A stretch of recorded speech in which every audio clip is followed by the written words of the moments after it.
अतुलित बलधाम महेमशैलावदेहं धनुजवन किसानु ज्ञान नाम गण्यं सकल गुण निधानं वानरामधीशं रघुपत प्रिय भक्तम वात जातं मनोजवं मारुततुल्यवेगं जितेन्द्रियं बुद्धिमतं वरिष्ठं वातात्मजनवानरयुतमुख्यं श्रीरामदूतं शरणं प्रपद्ये श्रीरामदूतं शरणं प्रपद्ये श्रीरामदूतं शरणं प्रपद्ये।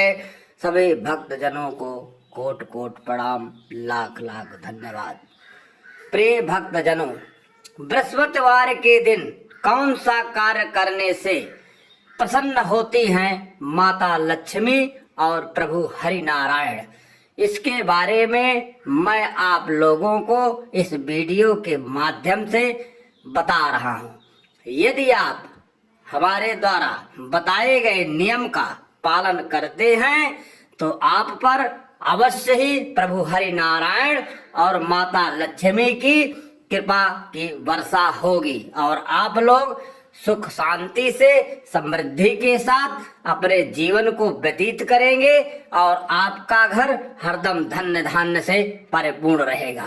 प्रिय भक्तजनों, ये नियम संयम के साथ करने की आवश्यकता है, इसमें तनिक भी जल्दबाजी ना करें। यदि आप किसी भी प्रकार की जल्दबाजी करेंगे तो ये नियम बिल्कुल ही कार्य नहीं करेंगे। इसलिए प्रिय भक्तजनों, माता रानी का और प्रभु हरि नारायण का नाम लेकर जो भी कार्य आप करते हैं उस कार्य को यदि आप आरंभ करेंगे तो अवश्य ही आपको सफलता मिलेगी। परंतु प्रिय भक्तजनों, उससे पहले माँ गौरी की पूजा करना और गणेश की अति आवश्यकता है।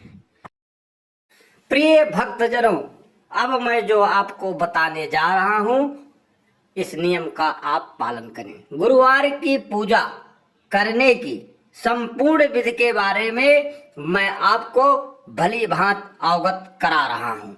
यदि आप इसी प्रकार अपनी पूजा करते हैं तो अवश्य सफलता आप लोगों को मिलेगी।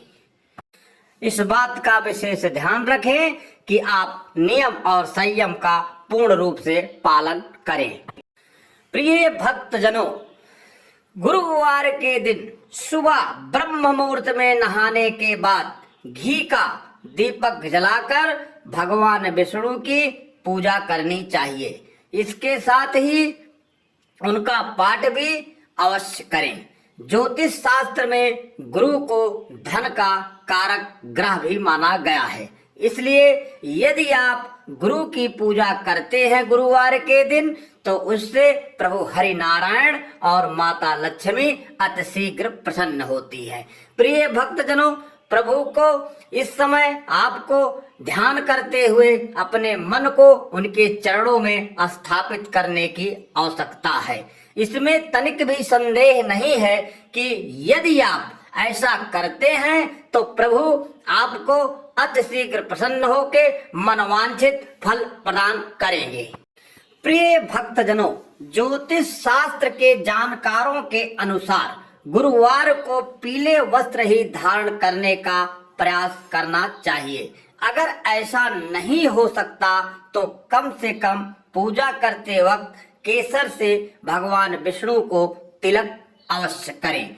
यदि आप केसर का तिलक लगाते हैं, यदि केसर भी नहीं है आपके पास तो आप हल्दी का इस्तेमाल तिलक के रूप में कर सकते हैं। सिर्फ उसमें आपको एक आवश्यकता ये है कि उसमें थोड़ा से गुलाब जल का मिश्रण करें और हो सके तो आप चंदन का भी मिला सकते हैं। इससे यदि प्रभु को तिलक करके अपने माथे पर और अपनी नाभि पर और हृदय पर तिलक लगाते हैं तो इससे अतिशीघ्र प्रभु प्रसन्न होते हैं और आपको फल प्रदान करते हैं। प्रिय भक्तजनों, बृहस्पतिवार के दिन आपको क्या करना चाहिए और आपको क्या नहीं करना चाहिए, इसके बारे में मैं आपको विधिवत जानकारी दे रहा हूँ। क्योंकि यदि आप ऐसा कोई कार्य कर देते हैं जिससे आपके बुजुर्ग या पूर्वज या आपके शिक्षक नाराज होते हैं तो गुरु बृहस्पति देव को नाराज होने की बात आती है। प्रिय भक्तजनों, सुबह उठकर नहाने के बाद पीले रंग के कपड़े पहने और कपड़े पहनकर अपने ऊपर थोड़ा से गुलाब जल या गुलाब के इत्र का प्रयोग करें। यदि आप ऐसा करेंगे तो इससे माता लक्ष्मी अतिशीघ्र प्रसन्न होती है, क्योंकि माता को गुलाब का फूल और चंदन का खुशबू बहुत प्रिय है। इसलिए भक्तजनों, क्योंकि गुलाब और चंदन दोनों मिलके लक्ष्मी नारायण का रूप धारण कर लेते हैं। प्रिय भक्तजनों, पूजा में भोग लगाने के लिए गुड़ और चने की दाल को एक साथ मिलाकर प्रसाद बनाएं और प्रभु के चरणों में अर्पित करें। हो सके तो आप केला का भी प्रयोग कर सकते हैं, क्योंकि केला प्रभु को अति प्रिय है। परंतु एक बात का ध्यान रखने की आवश्यकता है कि उस केले को आप स्वयं ग्रहण ना करें, ना ही जो आपके साथ में पूजा कर रहा है उसे खिलाएं। इसे प्रसाद के रूप में दूसरे को बांट दें। प्रिय भक्तजनों, इस प्रसाद को आप भगवान को अर्पित कर पूजा करें। माना जाता है कि ऐसा करने से भगवान प्रभु हरि नारायण अति प्रसन्न होते हैं और आपको धन्य धान प्रदान करने का आशीर्वाद देते हैं। ऐसा आपको लगातार हर बृहस्पतिवार तक करना है। आपको इसे 7 दिन नियमानुसार इस व्रत को धारण करना है और प्रभु को प्रसाद चढ़ाते रहना है।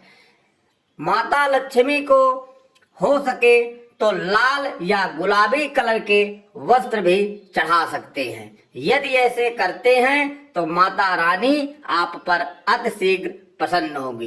प्रिय भक्तजनों, ऐसा करने के लिए आपको लगातार नियम और संयम का पालन करने की आवश्यकता है। प्रिय भक्तजनों, गुरुवार की पूजा विधान के साथ ही करने से बृहस्पति देव के पूजन में पीले फूल, चने की दाल, पीली मिठाई, पीले चावल आदि का उपयोग करना शुभ माना जाता है। परंतु यदि आपके पास ये सब चीजें नहीं हैं तो भी आप माता रानी को सिर्फ पीले फूल और लाल गुलाब चढ़ाकर प्रसन्न कर सकते हैं, क्योंकि हर आदमी ऐसा नहीं है कि जो ज्यादा से ज्यादा सामान लाके पूजा करे, क्योंकि भगवान को प्रसन्न करने के लिए किसी फूल माला या दाल चने की आवश्यकता नहीं है। इसे हृदय से करना अति आवश्यक है। प्रिय भक्तजनों, इसलिए आप हृदय से भी माता रानी और प्रभु के चरणों में उनके मंत्र का जाप कर सकते हैं। प्रिय भक्तजनों, यदि आप आज के दिन व्रत रख रहे हैं तो ऐसे में केवल पीले फल ही ग्रहण करने चाहिए। ऐसा करने से प्रभु प्रसन्न होते हैं। परंतु यदि आपके पास ऐसी व्यवस्था नहीं है तो आप आलू इत्यादि भी का भोग लगा सकते हैं, क्योंकि हर आदमी को फल प्राप्त हो ऐसा सुलभ नहीं है। इसलिए प्रिय भक्तजनों, जिस स्थिति में आप हो उसी स्थिति में प्रभु का धन्यवाद करें और उनकी पूजा पाठ करें। प्रिय भक्तजनों, यदि आपका सामर्थ्य है तो आप अपने गुरुजनों, बुजुर्गों और बड़ों को पीले वस्त्र का दान कर सकते हैं। ऐसा करने से प्रभु प्रसन्न होते हैं। परंतु यदि आपके पास इतना सामर्थ्य नहीं है तो भी आप प्रभु का पूजा पाठ कर सकते हैं। प्रभु किसी को ये नहीं मना किए हैं कि आप हमें वस्त्र चढ़ाओगे तो ही आपकी पूजा संपन्न होगी। प्रिय भक्तजनों, क्योंकि हर आदमी भगवान की पूजा करना चाहता है तो ऐसा में वो पूजा कर सकता है। यदि आपका सामर्थ्य है तो आप पीले वस्त्र भी भगवान को अर्पित कर सकते हैं ऐसा विधान है। प्रिय भक्तजनों, जो भी नियम आपको बताए गए हैं, ये नियम पूर्ण रूप से सत्य पर आधारित हैं। इसमें तनिक भी संदेह नहीं है कि यदि आप इस विधि विधान से पूजा प्रभु का करेंगे तो आप पर प्रभु प्रसन्न नहीं होंगे, आप पर अवश्य ही प्रसन्न होंगे, परंतु आपको नियम का पालन करना है। जय जय श्री राधे।